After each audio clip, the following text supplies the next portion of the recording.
Le préfet de la Bagoué se prononce sur l'assassinat d'un gendarme dans le nord du pays. Le gendarme a été tué lundi au cours d'une opération de déguerpissement des sites d'orpaillage clandestins. 5 personnes ont été arrêtées. Jean-Pierre Bemba est de retour à Kinshasa après plus de 11 ans d'absence en RDC. L'ancien vice-président congolais veut déposer dès demain sa candidature à la présidentielle. Bonsoir et bienvenue dans le 19h. Akossi Benjo n'est plus le maire de la commune du Plateau. Il a été révoqué de ses fonctions par un décret. La décision a été prise aujourd'hui même lors du Conseil des ministres. Akossi Benjo est soupçonné de graves déviations dans sa gestion et faux en écriture publique, selon le porte-parole du gouvernement Sidi Touré. Il venait de recevoir au Maroc le super prix ancien africain d'excellence qui faisait de lui le meilleur maire d'Afrique.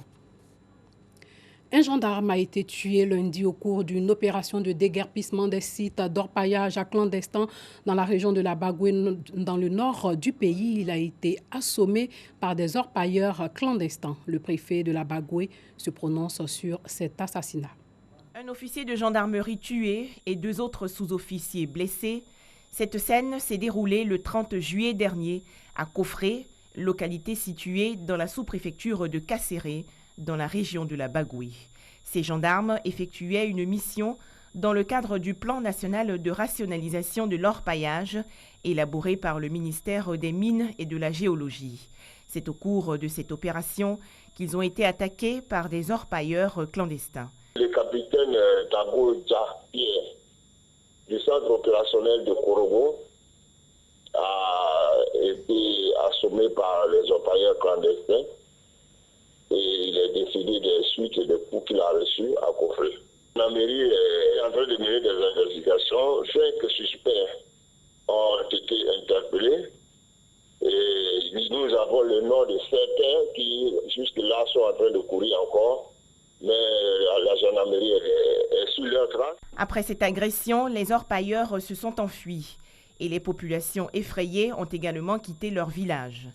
Dans un communiqué publié le lendemain, 31 juillet, la gendarmerie nationale a réaffirmé sa volonté de mettre un terme à l'orpaillage clandestin, fléau pour l'environnement et l'économie nationale. On parle de développement durable. Si les ressources disponibles sont exploitées sans tenir compte des générations futures, ce sera la catastrophe dans les 10 ans, 15 ans à venir, puisque l'exploitation qui se fait ne tient pas compte de l'avenir. Ensuite, je voudrais aussi inviter les populations civiles, les pauvres paysans, parce que nous sommes en période de culture, il pleut et c'est le moment qui est propice pour l'exploitation agricole, que les populations reviennent sur leur terre pour continuer à travailler, mais surtout qu'elles aident la gendarmerie dans l'enquête qui est en cours. Si elles peuvent nous aider en dénonçant les coupables, alors eux, ils auront la quiétude. Entre 2006 et 2016, l'orpaillage clandestin a fait perdre à l'État ivoirien plus de 479 milliards de francs CFA. Pour éradiquer ce fléau, un nouveau code minier a été adopté en 2014 avec des procédures pour des autorisations d'exploitation. Malgré cette mesure, le phénomène d'orpaillage clandestin prend de l'ampleur en Côte d'Ivoire. Les épreuves orales du BTS sont prévues le 27 août prochain. Découragés pour certains, après le report de l'examen, les étudiants ont repris du poil de la bête. Ils ont formé des groupes de travail pour se donner toutes les chances de réussir à cet examen. Ces étudiants travaillent sans relâche. Ils marquent quand même quelques pauses pour souffler un tout petit peu. Christiane Nkobi d'Angui. Étudiant en finance comptabilité, Mathias se prépare pour affronter les examens du brevet d'études supérieures 2018. Tous les matins, il rejoint ses amis de classe pour un travail d'équipe. Au programme ce jour, la comptabilité générale.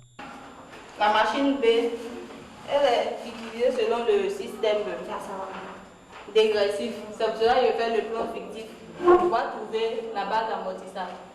Pour Mathias, le groupe d'études est la meilleure option pour mieux préparer son examen. On a opté pour ce choix parce qu'on a compris qu'étant seul, on est trop limité dans nos connaissances. Il y a des choses qu'on ne connaît pas. Étant seul, on ne peut pas connaître, donc on a sollicité l'avis de nos camarades pour échanger les connaissances. Peut-être ce que l'autre n'a pas, peut donner à l'autre ce que l'autre aussi a, que nous aussi on n'a pas, on peut partager les connaissances. À cause on a opté pour le groupe d'études. Le report de la date de composition du BTS a certes affecté Mathias et ses amis, mais ils étudient toujours avec le même engouement. On s'était dit que les dates étaient prévues pour lycée, donc on a mis dans notre esprit. On s'est forcé pour tout bosser pour composer le 5, mais on s'était rendu compte que les dates étaient reportées, donc ça nous a découragés en fait. Mais on s'était dit que comme ça a été reporté, on a encore de la chance pour améliorer nos connaissances. Si ce report a quelque peu perturbé les étudiants, le responsable d'établissement estime par contre que cela est plutôt profitable. Pour moi, ce report est bienvenu par rapport à certains qui peut-être en train de tâtonner. Ce serait une occasion pour eux de se ressaisir. Donc, tout ce que Dieu fait, bon, c'est déjà bien pour moi le report parce que nous, en tant que responsables, et en même temps, je vous le dis, je donne des cours également. Donc, je connais un peu les lacunes de mes étudiants. Je sais que ce report serait une occasion pour eux de mieux se préparer. Il est 17h. Mathias rentre à la maison satisfait de cette journée de révision. Dans le quartier Trois-Rouges, chez son oncle, il bénéficie du soutien de sa famille. Je lui apporte tout ce qu'il lui faut comme soutien moral, matériel, financier. Parce que lui-même, c'est déjà un élève, un étudiant très, très courageux, très ambitieux. Donc, je me dis qu'il faut l'encourager à aller de l'avant. Après quelques heures de détente devant la télé, c'est la reprise des révisions. Je suis en train de faire un exercice de droit. L'exercice porte sur les questions théoriques. On peut parler de culture générale. Il y a les questions juridiques liées seulement au droit et puis il y a les questions en choix multiples. Confiant, Mathias promet un résultat positif. Une fois admis à son examen, il compte présenter un concours pour intégrer la fonction publique afin de financer le cycle ingénieur. Sachez qu'une ONG a initié un projet dénommé Action de cœur en vue d'apporter une assistance aux enfants en milieu carcéral. Il s'agit de contribuer à la resocialisation et à la réinsertion socio-professionnelle de ces enfants qui ont entre 13 et 16 ans. Action de cœur, un projet pour apporter aide et assistance aux mineurs détenus en milieu carcéral. L'ONG Mboado, à travers ce projet, veut ainsi contribuer à leur resocialisation et leur réinsertion. Elle a donc décidé de doter le centre d'observation des mineurs de la maison d'arrêt et de correction d'Abidjan-Maka d'infrastructures de formation, notamment dans le domaine de la pâtisserie, de la coiffure, la maçonnerie ainsi que le domaine des arts. Nous sommes en train de faire ce projet qui permettra en quelque sorte la resocialisation des enfants. Une fois formés en détention, à leur sortie, les boulangeries, les salons de coiffure vont accueillir ces enfants pour leur réinsertion et en même temps création d'emplois pour ces enfants. Bien que les infrastructures soient en cours de réalisation, des efforts restent à faire pour leur équipement. Nous sommes à 85%. Nous allons passer maintenant à la phase d'équipement. Équipement et fonctionnement. Le 27 septembre, nous aurons le premier concert de solidarité à l'Institut français. C'est le concert de collecte de fonds en quelque sorte pour arriver à équiper et faire fonctionner l'édifice. L'ONG bénéficie du soutien de l'ambassade de la Suisse en Côte d'Ivoire ainsi que des leaders d'opinion. La situation des prisons en général en Côte d'Ivoire est difficile et elle est particulièrement difficile pour les enfants en détention ou privés de liberté. Nous avons opté effectivement de soutenir l'initiative de Mboado pour, dans un premier pas, améliorer la situation sanitaire dans le centre d'observation des mineurs à la Maka. Nul n'est à l'abri de la prison. Et puis le fait que ces enfants soient là-bas, nous, notre rôle, c'est de pouvoir les aider à en sortir, mais avec un nouvel esprit. Donc, et si eux aussi ils sont dans de bonnes conditions, quand ils sortiront, nous serons en sécurité. Donc nous sommes tous concernés par cette action et moi je pense que c'est quelque chose à soutenir, c'est quelque chose à propulser. Mboado est une organisation non gouvernementale qui œuvre pour la défense et la promotion des droits des enfants. Selon le président de l'ONG, le projet Action de cœur veut être aussi une réponse au phénomène des enfants en conflit avec la loi. Un aéronef s'est écrasé aujourd'hui dans la lagune au village Marchou, dans la commune de Bingéville. Bilan 2 morts, un homme et une femme. De plus en plus, les femmes mettent en place des projets qui tardent à éclore bien souvent, faute de moyens financiers. L'État de Côte d'Ivoire et le Royaume du Maroc ont donc décidé de leur donner un coup de pouce en finançant leurs projets. Un prêt de 703 millions de francs CFA a été octroyé à 45 femmes. Noussangari Dangui. Marie Aka, la cinquantaine, dirige un service traiteur depuis 30 ans. Elle emploie 25 personnes. Et pour apporter un souffle nouveau à son business, Marie a reçu 10 millions de francs CFA. C'est une aide financière du Fonds pour l'accompagnement des petites et moyennes entreprises et de l'entrepreneuriat féminin. Je suis vraiment heureuse d'avoir été choisie parmi les récipiendaires pour recevoir ce chèque qui me permettra de booster mon activité. Marie Aka n'est pas la seule bénéficiaire de ce programme. 44 autres femmes chefs d'entreprise, dont Marcel Akoué, ont également obtenu des prêts. C'est vrai qu'au début, on n'y croyait pas trop. On s'est dit, est-ce que ça valait la peine de postuler? Et nous l'avons fait. Aujourd'hui, nous sommes récompensés. Et j'aimerais encourager toutes les femmes qui n'ont pas encore déposé leur dossier de le faire parce que c'est une réalité. À ce jour, ce sont au total 80 femmes entrepreneurs qui ont bénéficié de ce soutien. Les montants octroyés varient de 1 à 50 millions de francs CFA avec un taux d'intérêt de 8%. Mais pour en profiter, il faut respecter un certain nombre de conditions. Par exemple, élaborer un projet bancable, créer légalement une entreprise, soumettre un plan d'affaires et les documents justificatifs de la structure créée.